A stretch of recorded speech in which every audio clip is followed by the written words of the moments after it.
Recently, I reviewed the Saramonic K9s, a fantastic set of wireless UHF mics that can record 32-bit float internally and pro-level audio aimed directly at the same market as the deity Theos. However, some commenters pointed out that they didn't need the pro features of a UHF system, and were happy to deal with the smaller, less featured, but more affordable 2.4 GHz mics like the DJI Mic 2 and the Mic Minis for their convenience. In other words, people are hurting. I get it, and I completely understand. And they want the most affordable mics that split the difference between affordability and quality. So I requested some review copies of the Saramonic's 2.4 GHz mic options to see if they can compete against the DJI's or in fact be better value for money. I do have a relationship with Saramonic, so while this is not a paid sponsorship and they have no say over the content of this review, they did send me these for free. But you will get to hear how these mics sound against both the DJI Mic 2 and Mic Minis with no processing, so you can decide how their audio quality stacks up yourself and judge without any bias from me. Saramonic also encouraged me to compare these directly to their competitors, which I appreciate. And I do have some notes for Saramonic on some aspects I don't like about these mics that I think could be improved, which we'll also be talking about. I also own the DJI mics and use them frequently. You can see how in this video and why I had to switch from the Rode Wireless Pros to DJI in the first place. So I really wanted to know whether the Saramonics offer anything that would make me switch from using my default DJIs on set, and if you should consider them as an alternative. First, let's look at the Saramonic Airs. These are essentially the alternatives to the DJI Mic Minis. They are priced at the same at $169, and as the name suggests, they are very small. And I'll be honest, I actually like the sound from the DJI Mic Minis probably better than the DJI Mic 2's audio, and I find myself going to them frequently when I'm looking for the fastest setup. Now, the problem with the Mic Minis is that they don't have internal recording or any ability to connect a lavalier to them, which has its own problems when you don't want to see the transmitter on your talent. And this is really the major advantage of the Saramonic Airs, is that you do get two lav mics that can be plugged in to these tiny ears, but it does have a couple of catches. Let's run these side-by-side tests. So now we're recording with the DJI Mic Mini, this little guy, this little fellow. We do not have a lav attachment. We have no 3.5mm jack, so it's always just going to be what you hear when it's stuck to your chest. This is the audio coming from the DJI Mic Mini. You are listening to the Saramonic Air, the direct competition to the DJI Mic Mini. This is the mic capsule only, and this is what the audio sounds like coming from the Saramonic Air. And now we're listening to the Saramonic Air with its attached lavalier microphone. So this is the proprietary lavalier microphone that comes with the Saramonic Air. If it's in drive in numbers and rhyme. One Norfolk pine tree, its leaves blowing in the wind. Two houses with red fences right next to each other as they grinned. Three lampposts lighting the way. I would always want to go to that park even when my mom said no, because I was too young to cross the road by myself. I liked that park because it had two swings. One thing I often hear on my street is laughter coming from kids as they play with their friends. So while it's great that you get real lavs with the Saramonic Airs, unfortunately they have a proprietary connection, which means I can't use more expensive or different traditional lavs with this air system. Only Saramonic's own mics, and unfortunately these lav mics are rather large. Also, the shape of the capsule is in this kind of circle which is designed to face one way only. But as soon as you put one of the mic windscreens over that capsule, you can no longer tell which way it's facing. This is a bit of a design flaw that really makes it hard to know if you're using them correctly. Also, did they have to be so big? They feel like they're almost the size of the transmitters themselves, and ideally having a set of very small lavs would suit this kit much better. Along with the proprietary connection instead of a 3.5mm jack going into the transmitters, it means that while it's great to have these lavs on top of just the wireless transmitters themselves as a bonus item and an extra recording choice, they are much less useful than they could be if some of these things were changed in their design. In terms of the size of the actual transmitters, they are a rectangle instead of a square like the Mic Minis, but their footprint is pretty much the same. The receiver can plug into your camera using a 3.5mm connection, or you can attach a USB-C plug to the back of the receiver and then plug it into your phone directly. So if you're someone who uses your phone a lot for filming like me and want better audio, the ears are ideal. The two mic transmitters are housed in this charging case with the receiver, which looks great, but unfortunately is maybe a little less practical than the more basic but smaller footprint of the Mic Mini's charging case. The case makes it a little tricky to put everything back together easily, and its flatter design means that it occupies more room in your camera bag, but also feels more at risk of getting damaged. The Saramonic Airs do have a lot of features, however. They have the ability to record a safety track, use a low cut filter or a limiter, and utilize noise cancellation. Now, generally speaking, I don't even like to do noise cancellation tests with these type of mics because I want to do all of that in post, which I think yields a better result. However, I was in a shooting scenario for an album launch party recently, which meant that there was an opportunity to test this function. The music here was much louder than the people talking to the camera, so I turned NC on to full and then let them talk.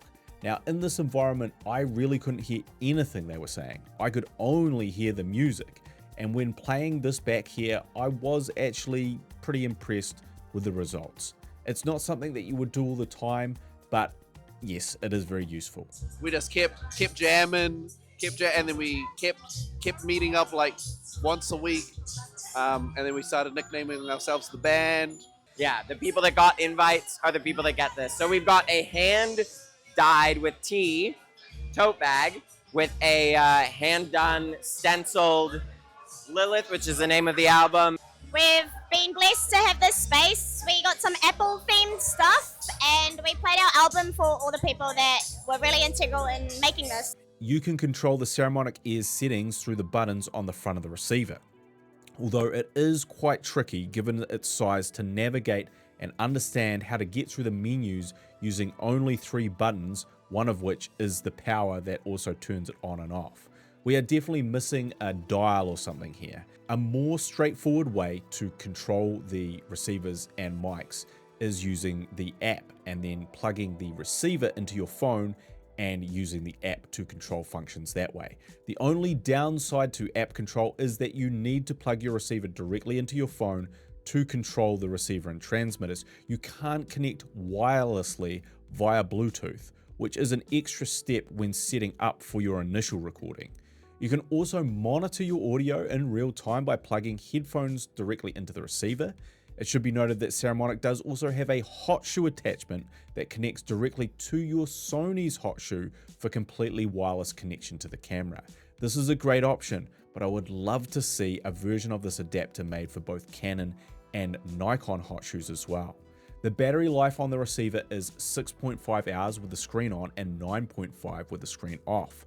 The transmitters have a reported 10 hours of battery life before needing to charge, which is very good. The case itself will charge the wireless set 2 times before needing to be recharged.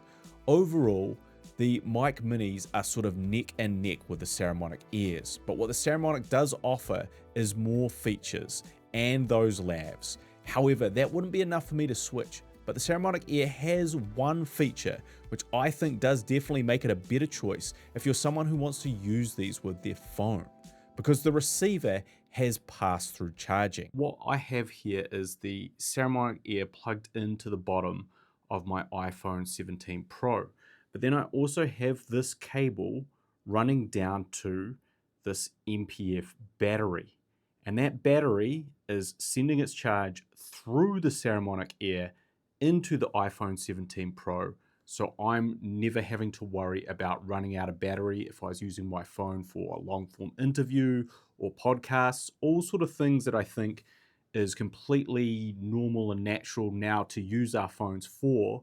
We don't have to worry about battery, we don't have to worry about finding an extra USB-C.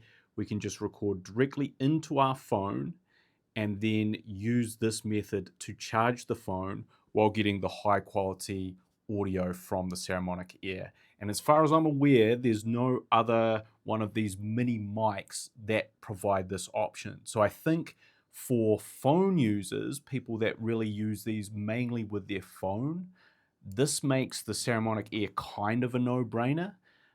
Because this feature will just be incredibly valuable. Now, this is ideal for longer interviews, podcasting, or people like me who intend to use their phone like a professional camera for day-long filming sessions. It also solves the issue that your iPhone only has that single USB-C port, and I think this is a really genius feature to allow good audio and constant charging with smartphones.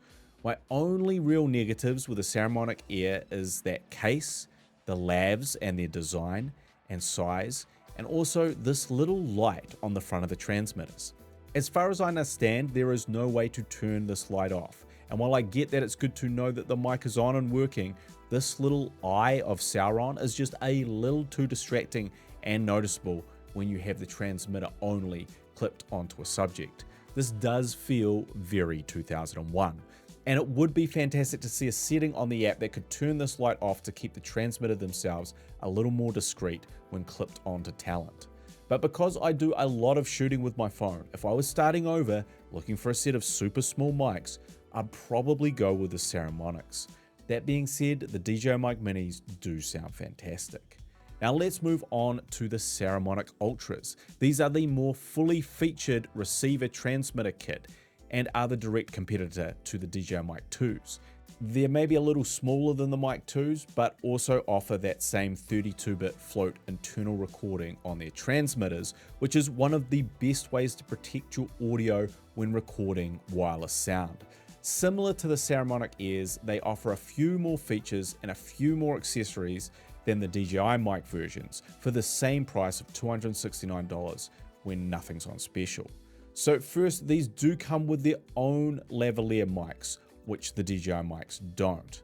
Unlike the Saramonic Airs, these are traditional 3.5mm connections, and they are of a higher quality mics in general with a more traditional shape.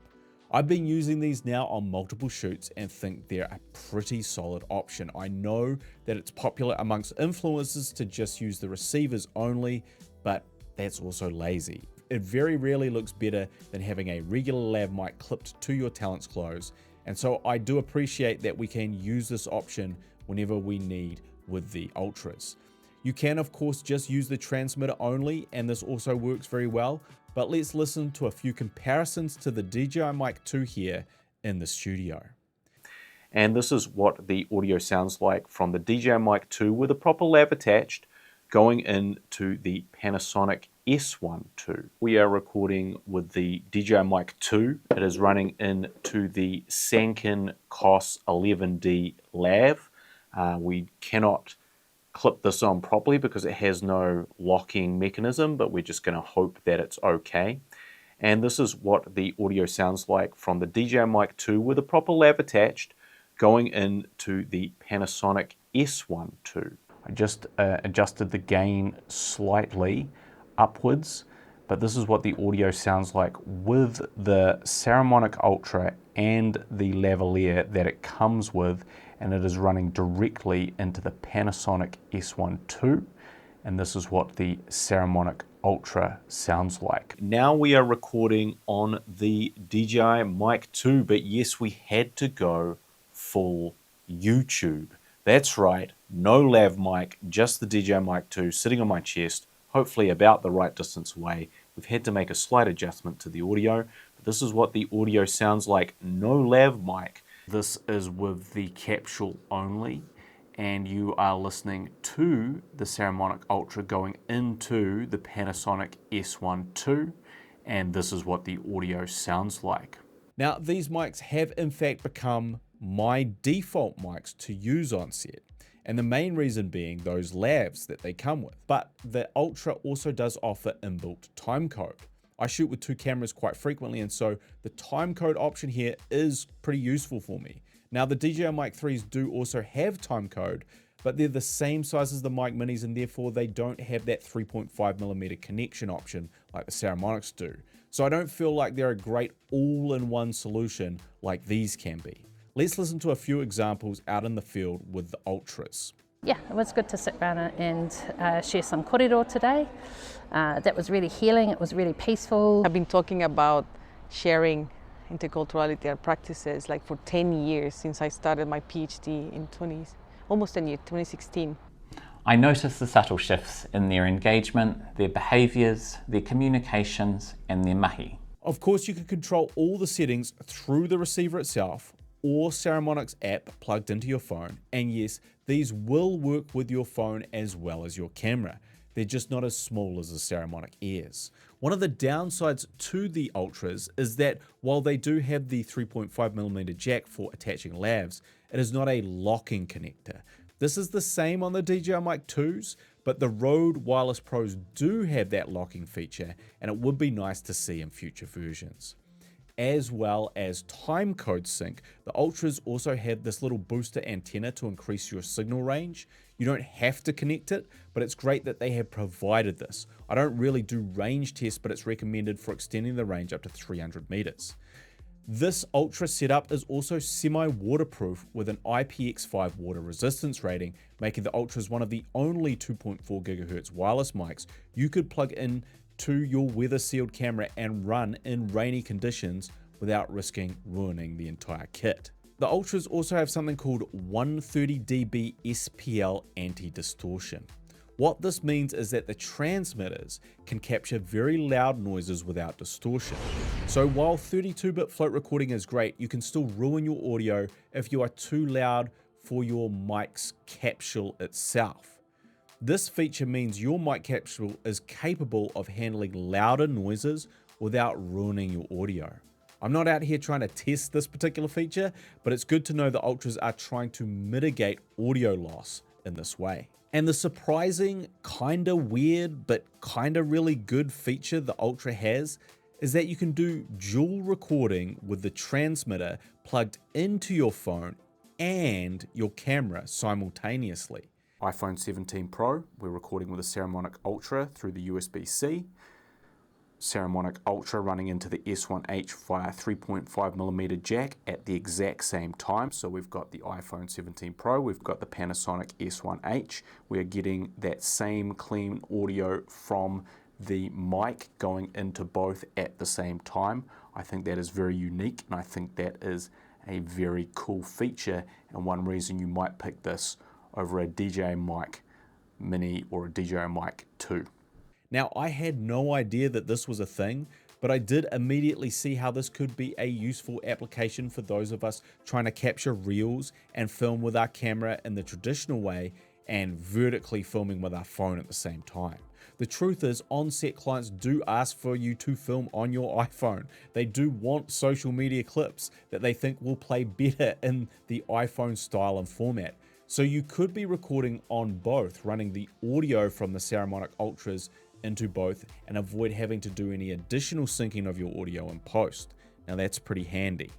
In terms of negatives, the runtime on these is only 6 hours, which is a little bit disappointing, but no different to the DJI Mic 2s. The charging case will add at least 12 hours of additional runtime to that, but 6 hours isn't a full day of filming. So fortunately, you can still use this while charging, so there's a little bit of wiggle room. I also did want to note that the case is not quite as nice as the Mic 2's case in my opinion, although it does have this charging light, which is a really nice touch.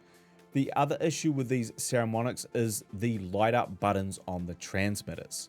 I'm happy to see that these are an option, but like the Air version, I just like to be able to turn off all the lights on my transmitters through the app to make sure that these are as discreet as possible and we can't see any of that light bleeding through when concealing them underneath shirts. So again, given the fact that you get a lot of extra things with the Saramonic Ultras, especially those lavs and some of these additional settings, I do feel like I would go for these over the DJI Mic 2s if I was starting over. And I have now actually sold my DJI Mic 2s and I'm just using the Saramonic Ultras full-time as my regular day-to-day filming mic set. Of course, the DJIs have a whole ecosystem, so you can pair them easily with things like the DJI Action Cams and Osmos, so it will depend on what other cameras you own. So now you've heard the audio test, you know what these come with and their features, so you be the judge. If you're interested in any of these mics, you can use my affiliate links below, and if you're looking for a traditional style, more professional UHF mic, then check out my review of the Saramonic K9. As always, I am the Savage Filmmaker, and I'll see you when I see you, and I'll hear you when I hear you with that good audio, right?